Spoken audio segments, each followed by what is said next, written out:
Hola, hoy día veremos la guía número 6 que trata sobre porcentaje, razones y proporciones. Estos tres conceptos tienen que ver con relaciones entre dos o más cantidades. Vamos con el primero, razón. Como dice en la guía, una razón es la relación en magnitud entre dos cantidades y se representa mediante una división. Esta división puede ser como la presentada horizontalmente, a dividido en b, o como una fracción. Una razón, como se ve ahí, entre a y b siempre se va a leer a es a b, donde a es el antecedente y b es el consecuente. Finalmente, si nosotros calculamos la división que está propuesta ahí, obtendremos el valor de la razón. Ahora, intuitivamente, la razón entre a y b nos indica qué tan grande es una respecto a la otra. En tal caso, si por ejemplo yo calculo el valor de una razón y el valor es menor a 1, significa que a era menor que b. Al revés, si el valor de la razón es mayor a 1, significa que a es mayor que b. La razón es bastante simple, pero toma mucha importancia cuando vemos el siguiente concepto, que es la proporción. Una proporción representa dos razones iguales. La aplicación por excelencia de la proporción es el predecir un número a partir de una razón conocida. Por ejemplo, si yo conozco la razón entre las horas y los minutos, ¿cierto? Que una hora corresponde a 60 minutos, yo puedo utilizar la proporción para calcular, por ejemplo, cuántos minutos tienen 3 horas, o cuántos minutos tienen una hora y media, o cuántas horas son 125 minutos. Este cálculo se puede realizar tomando en cuenta la siguiente propiedad de la proporción, que es que el producto de los extremos es siempre igual al producto de los medios. Como ven ahí, los extremos son a y d y los medios son c y d. Por lo tanto, yo siempre voy a saber que a por d es igual a c por b. Entonces, digamos que a es 1 y b es 60. O sea, yo estoy viendo la relación entre una hora y 60 minutos. Y yo quiero calcular, por ejemplo, cuántos minutos son 3 horas. En ese caso, mi c, como está escrito ahí, serían las 3 horas y d sería la cantidad de minutos que yo quiero calcular. Por lo tanto, como ven ahí, a por d es igual a c por b. Como yo no sé d, yo trato de dejarla sola, o sea, paso a dividiendo al otro lado y me quedaría que d, la cantidad de minutos que quiero calcular, es lo mismo que c por b dividido en a. Esto se conoce como la regla de 3. Si nosotros lo resolvemos, podemos ver que c por b es 3 por 60, eso es 180, dividido en a, que es 1, queda igual a 180. Por lo tanto, d va a ser 180 y 180 es la cantidad de minutos que componen 3 horas. Aquí una muy útil mnemotecnia es que en vez de estar anotando el a por d igual c por b, nos quedamos con la forma de fracciones. Es decir, en este caso lo vamos a dejar como 1 partido en 60 es igual a 3 dividido en d, que es el número que no conozco, y lo que hacemos para encontrar d es multiplicar cruzado y dividir por el extremo. En este caso, multiplicar cruzado consiste en multiplicar c por b y dividir por el extremo es dividir todo eso por a, y nos va a dar exactamente el mismo resultado. Como pequeña observación, podemos notar que, dada la proporción que está definida aquí, siempre va a existir una constante que aquí se llama k, que va a cumplir con a es igual a c por k y b es igual a d por k. Esto queda mucho más claro si lo piensan como una fracción que está siendo amplificada. O sea, la fracción c partido en d es lo mismo que la fracción a partido en b amplificada por k. Eso se cumple para cualquier proporción. Una vez que pasamos por la proporción, que consiste en dos razones iguales, podemos aumentar el número de razones que están siendo comparadas y armar una serie de razones, que como dijimos antes es una equivalencia de más de dos razones. Aquí la propiedad importante es que la suma de los antecedentes, es decir, los numeritos que están arriba, dividido por la suma de los consecuentes, es decir, los numeritos que están abajo, va a seguir la misma razón que todas las anteriores, como está explicado ahí.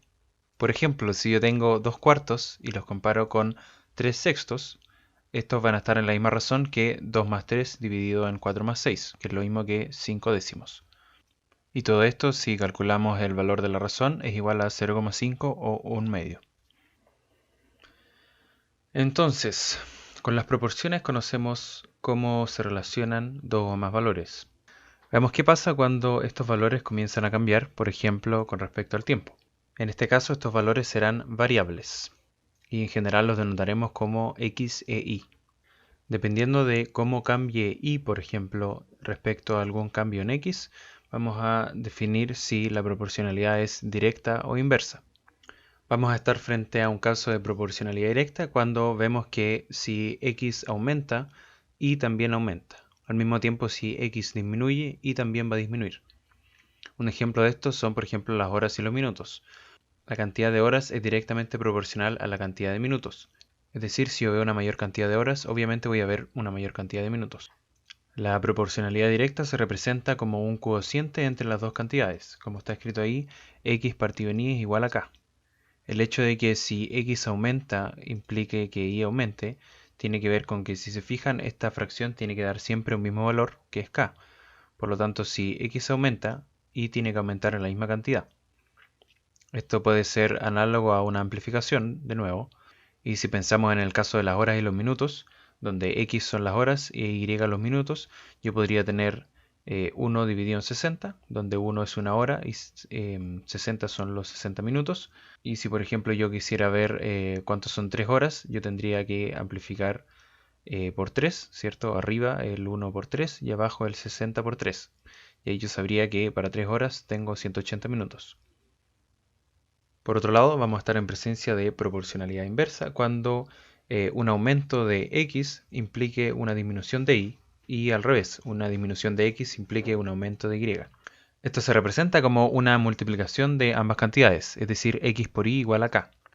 Siguiendo la lógica anterior, como el x por y tiene que mantenerse en un mismo valor, si yo aumento x en una cantidad, y tiene que disminuir en una cantidad proporcional. Esto lo podemos ver, por ejemplo, en un viaje. Digamos que yo voy en auto por una carretera y mi relación inversamente proporcional va a ser la relación entre la velocidad a la que yo voy y el tiempo que me voy a demorar. Entonces, claramente, si yo voy a una mayor velocidad, el tiempo que me voy a demorar va a ser menos. Si yo voy al doble de la velocidad, el tiempo que me voy a demorar va a ser la mitad. Y así. Hay un tipo específico de proporcionalidad que consiste en comparar la razón entre los números y la razón entre un número y 100. Esto se conoce como porcentaje. Conceptualmente el porcentaje no es muy complicado, ya que consiste simplemente en llevar la comparación de dos números a la comparación de qué tanto por ciento es un número del otro. Así, por ejemplo, si mi número A es la mitad de B, vamos a decir que A corresponde al 50% de B. O si B es el doble de A, significa que B es el 200% de A. Si se fijan, al número al que yo le asigno el 100% puede ser cualquiera.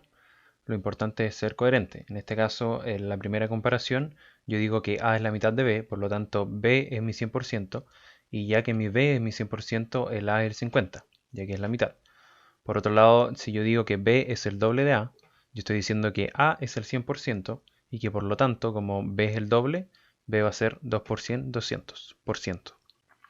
Para entender mejor los porcentajes pueden ver el ejemplo que está en la guía, para el cual recomiendo pausar un poco y leer, y luego podemos seguir. Aquí lo importante es conocer la regla de 3 para el porcentaje, que es muy similar a la que vimos antes, con la diferencia de que ahora el segundo extremo, es decir, lo que está abajo en la fracción de la derecha, va a ser un 100. De esta forma, si yo quiero comparar A y B, siendo B el 100%, yo escribo la fórmula que está ahí, es decir, A partido en B es igual a I partido en 100, donde I va a ser el porcentaje que representa A sobre B. Siguiendo la operación de la regla de 3 para calcular el porcentaje I, tenemos que multiplicar cruzado, es decir, 100 por A, y todo eso dividirlo por B. Una vez que ya sabemos calcular los porcentajes, podemos ir a ver cómo se operan entre sí. En el caso de la suma y la resta, la operación no es muy distinta. Siempre que yo tenga dos o más porcentajes de un mismo número, yo puedo sumarlos. Es decir, como está en el ejemplo, si yo tengo el 5% de 200 más el 8% de 200, yo los sumo y me quedaría el 13% de 200.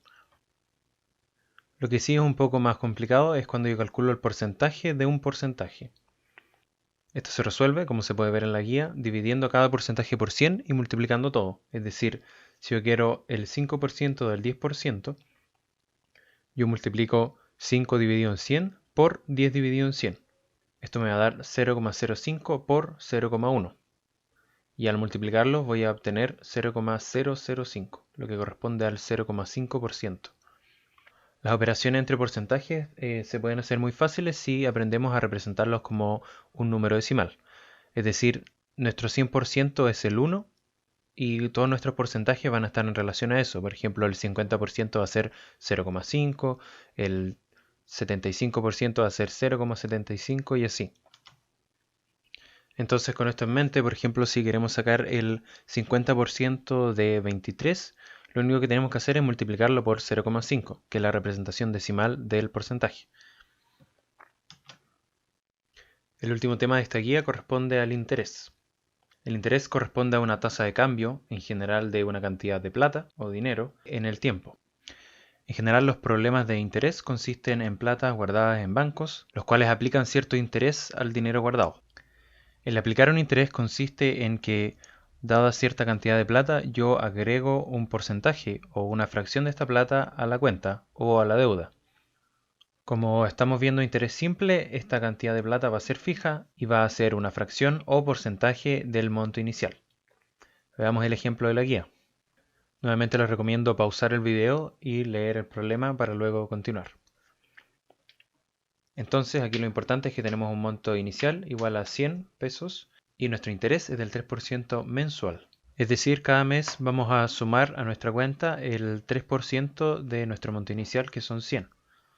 Si recuerdan, para calcular cuánto es el porcentaje, nosotros podemos hacer la regla de 3 o usar la multiplicación como la representación decimal. Es decir, si quiero el 3% de 100, multiplico 100 por 0,03. Eso nos va a dar 3 pesos. Por lo tanto, cada mes vamos a sumar 3 pesos a nuestra cuenta. En general, lo que vamos a querer saber es cuánto dinero vamos a ganar después de cierta cantidad de tiempo. Para esto vamos a tener la fórmula que aparece en la guía, donde C es el monto inicial, N es la cantidad de periodos, es decir, si por ejemplo yo tengo un interés mensual, N sería la cantidad de meses, e I el interés. Así como está en el ejemplo, mi cantidad final, C sub F, va a ser mi monto inicial, que es 100, más nuevamente el monto inicial, 100 multiplicado por la cantidad de periodos, que en este caso fueron 3, por el interés.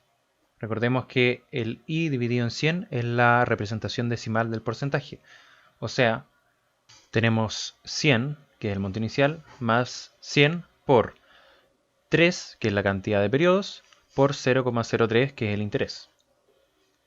Ahora, el último detalle es que lo que calculamos aquí es el monto final en nuestra cuenta, y si nosotros quisiéramos calcular las ganancias, solo tendríamos que quitarle el 100, que es el C que está ahí.